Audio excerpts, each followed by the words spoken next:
Welcome to Birdox. You're joined here with birding legend Eugene Boyson for a day out birding. We venture out to see what Castel de Salsamão is all about, but also have a walk through Fragas de Salsamão to get there, and learn about the birds you can find here. Join me. It's nearly 8 o'clock in the morning, and I'm just driving from the IC8 on my way to Fragas de Salsamão. Now we've just passed a little landmark there, which is the cliff sides you can see in Fragas, and yeah, I'm just driving up towards the parking so that we can start our little journey here in Fragas de Salsamão. I hope I'm not massacring this name.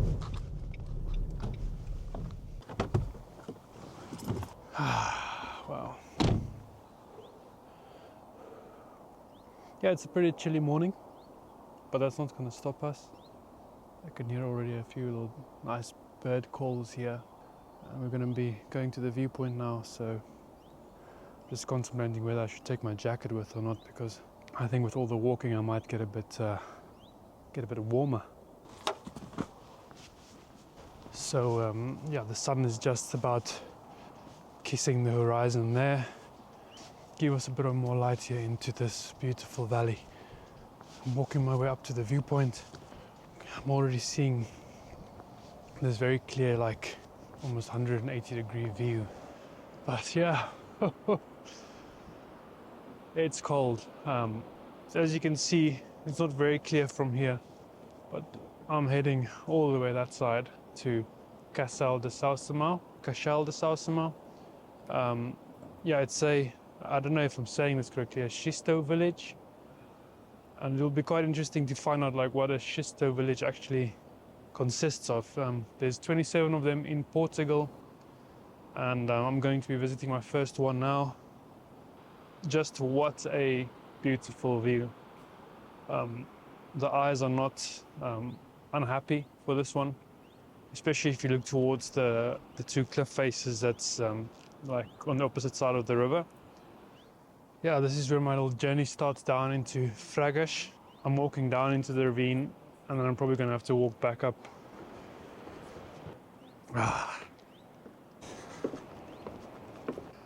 Wow, that's a lot of stairs. I can just imagine the way back. That's going to be an interesting journey. I just wonder how many stairs there are. There's been a lot of rain in the start of this year, and I'm just happy to see a bit of blue skies, to be honest. It's quite a nice little breathtaking journey down, but my lips are a bit cold, so I saw a bit of frost on my way here on the grass.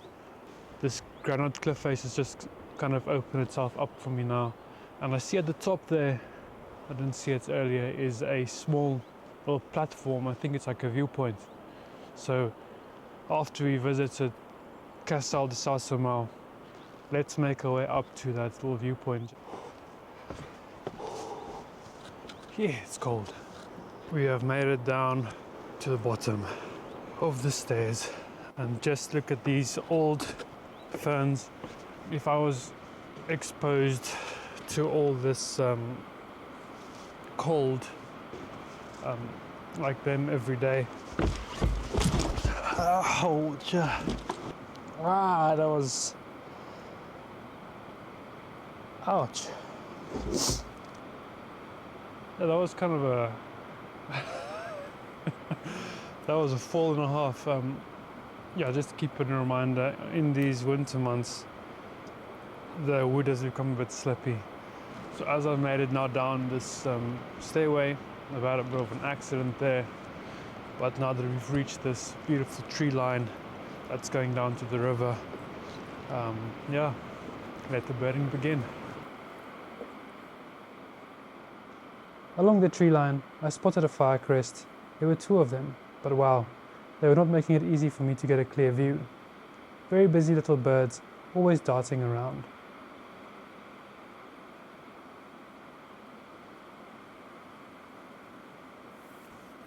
In the valley, I caught some movement in the trees, and sure enough, there was a blackcap feeding on some fruits. It was a bit far, but still a nice sighting. A blackbird decided to join the morning festivities. All the birds in this tree seemed to be chasing one another. The fruits in the valley here must be sacred.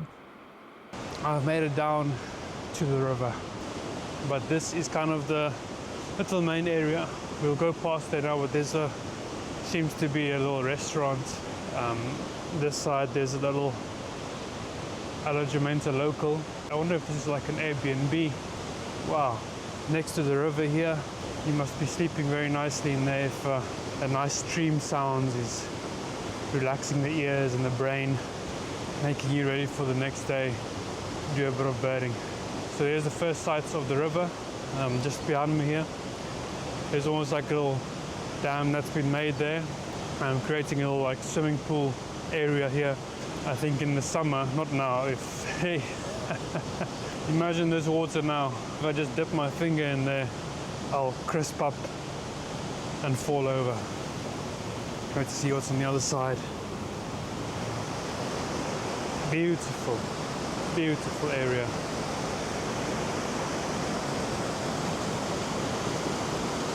The water is like crisp. You can see all the way to the bottom. It's clear, beautiful water. Wow. Like if you look up, you're here in between these cliff faces. Amazing.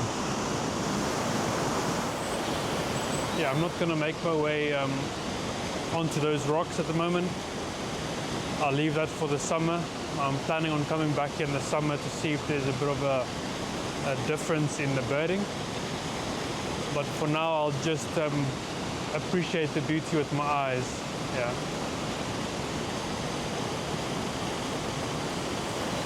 So I'm making my way down to this bridge that crosses the river.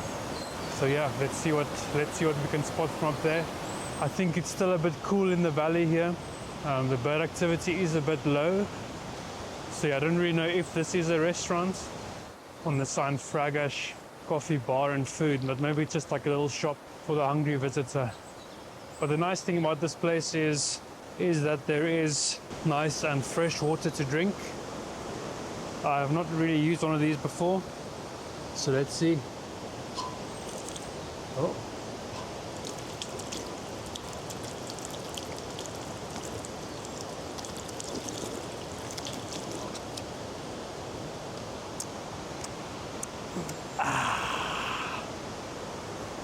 Fresh. That's the destination. Cachal de Sausamau.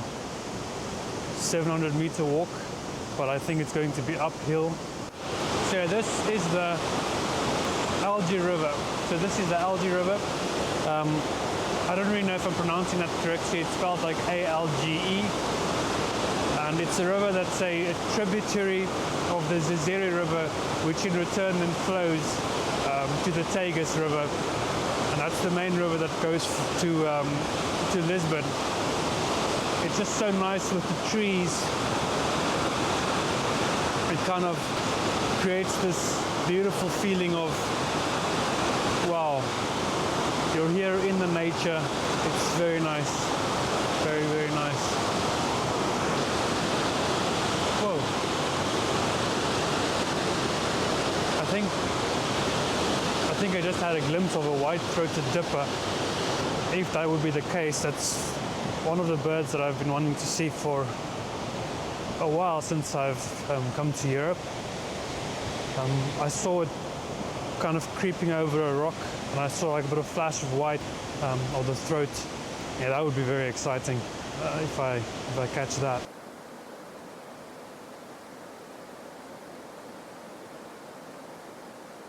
I always find it quite interesting that you would find these, almost looks like old building. You'll find it just here. And I wonder what the use is for this. I see there's a little road here that probably everyone like peers inside. But just looking into this little building here. I always wonder what this used to be. It's almost completely like fitting in with the environment at the moment. It's just overgrown with plants. as I strolled along the pathway, small movements caught my eye.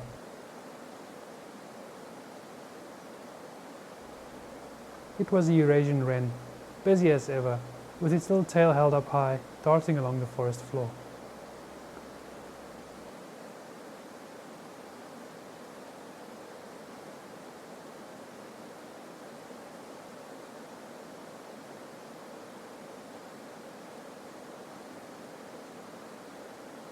This blackcap was a bit shy, definitely a male. Just look at that unmistakable black cap. They really enjoy these dense thickets. This robin was feeling brave, perched up high in the open. It was in full territorial song, singing to all who passed by.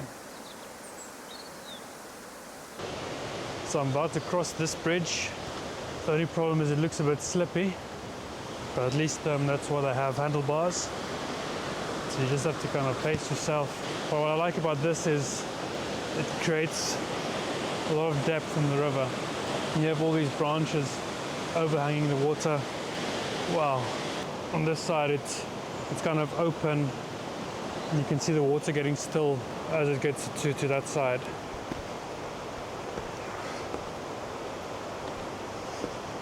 Well, it's been a good morning so far. The bird activity, unfortunately, down by the river hasn't been too busy. It's a bit quiet. Hopefully when I start making my way up into the upper forest there, hopefully we'll encounter some forest species. I'm just going to continue on a little bit longer. I see there's like a small bridge here that I'm going to cross. Just don't want this bridge to break while I cross it. But I see there's like a bit of a waterfall here. I don't think it's a natural waterfall, but you might as well just go and have a look and see what it looks like. A nice, strong flowing river. And I would recommend coming here. Yeah, it's very nice. It's very calm. A beautiful place just to come and clear the head. Yeah, I would say include a bit of birding. You might spot yourself a grey wagtail or a white-throated dipper. And those are very nice species to find. I almost thought I wouldn't get a proper look at the grey wagtail today. Usually you see them bopping along the river when they are disturbed. Since it's not breeding season, this one lacked the black throat patch, but you can still find them near streams or rivers.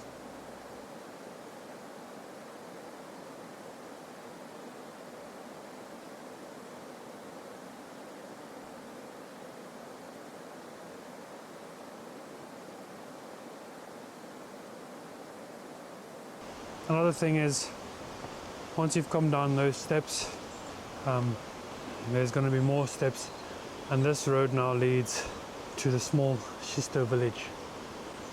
There's a little house here behind me. It's got a little braai area there. Now that's a nice place to braai, imagine that. But let's start making our way up to the little village.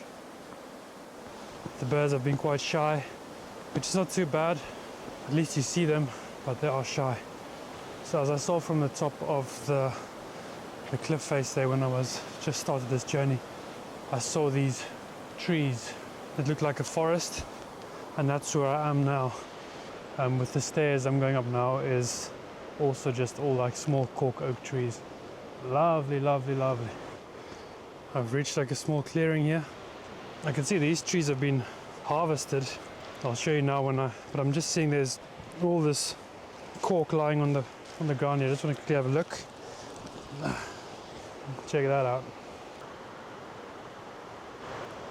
You can see this bark, the cork oak bark. It's such a interesting plant. Like I said, I'm going to show you. This is a cork oak tree that has been harvested. Yeah, I was hoping for like a wood pigeon or something, but I can hear the firecrest. Another firecrest made an appearance, although a bit far, just as hyper as the first. Why do the tiniest birds always seem to have the most energy? So behind me you can see where I started, all the way up there. I'm just taking in this beautiful view. Between all these eucalyptus trees there's a bit of a clearing, so you can just kind of enjoy those cliff faces. Now that is a walk. Oh wow. Someone's been doing a bit of logging, cutting up all these eucalyptus trees. I hope they replace them with some of the native trees from the area. Making this place more natural will just be such a benefit.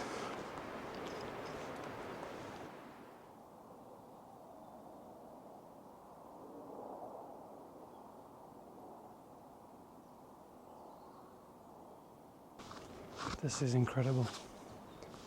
I don't think I've ever seen a town like this. It's like you're being taken back into time.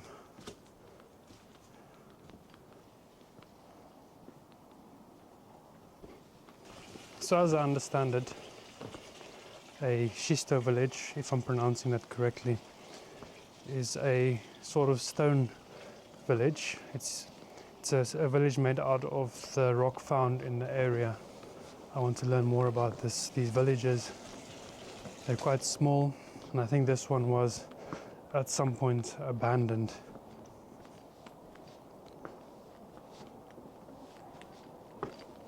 The black redstart. You'll often find them near human settlements and farmland. This one is a male, dark plumage with white wing spots, always striking. I don't even know if this is drinkable, but it says agua no controlada, so I guess this is not controlled water. So I don't really know if it's drinkable, but it's nice and cool.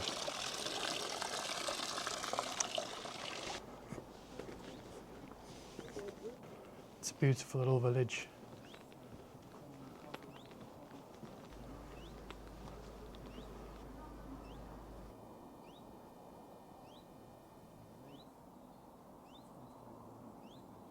Walking through this small village was really great. I'm now following the road that leaves Castel de São Simão and making my way up to the viewpoint that we saw earlier. You'll see a small church, and when walking past the church, you'll see some stairs heading upwards.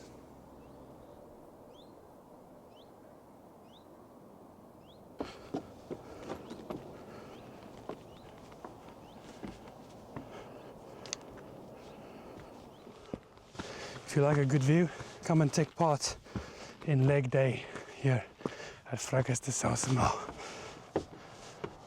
Once you've made it to the top here, you're just greeted by this extended valley and 360 panoramic view of this location. There's some more villages that side. You can find great views of this huge eucalyptus forest there, lovely. And once you're up here, it's just you and a slight breeze and these gorgeous views.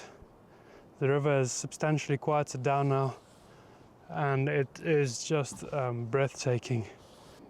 Yeah, now it's basically time to walk back. Of course, I'm going to do a bit of birding on my way back, but I can see all the steps from here that I have to take. Yeah, and I hope you all enjoyed the video. If you'd like to find out more or keep updated with what I'm doing, you can just sign up to the newsletter, and the link is in the description below. Thank you very much.